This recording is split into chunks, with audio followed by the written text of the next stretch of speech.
No, we're not going back to normal. We are all waiting for the day when the crisis is over so we can go back to business as usual. But such day probably will never come.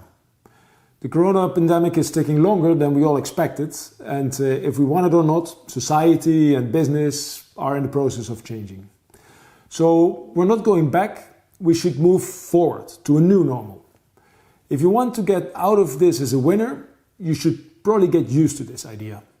If you accept it, then you can start designing for a new normal and prepare yourself, your organization, your people, your products for a successful transition.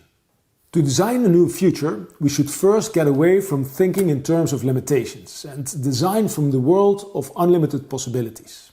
We call it reversed visioning.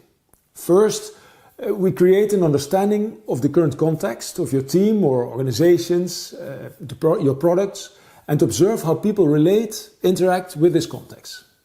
We should identify future trends and variables that will or can influence this future and define scenarios. For example, will we have more or even larger corporations in the future dominating our economies? Or will our economy be pulverized into small groups of individuals or freelancers,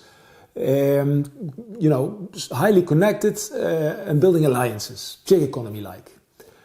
Another question can be if the crisis will speed up robotization of the workforce, or will we find new ways of organizing work, maybe placing more value on human interaction? Once we have identified these scenarios, we should choose the scenario that's more appropriate or more representing the future that we want for our organization or people or our products, and try to visualize it. We can visualize it with animation or using visual design. We can also use virtual reality and make it a little bit more concrete. And once we have this vision designed, the next step would be to position ourselves, our organization, our products in this scenario and describe or define which kind of relationships we will have with this future context.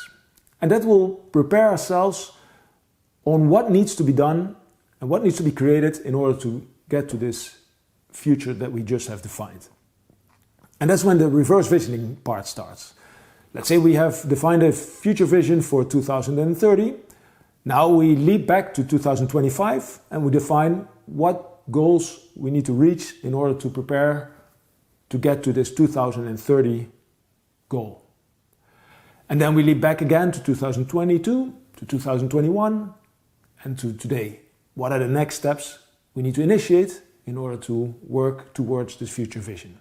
These are challenging times and people are looking at their leaders to guide them to a new future. Now it's time to get creative and design the future we want for ourselves.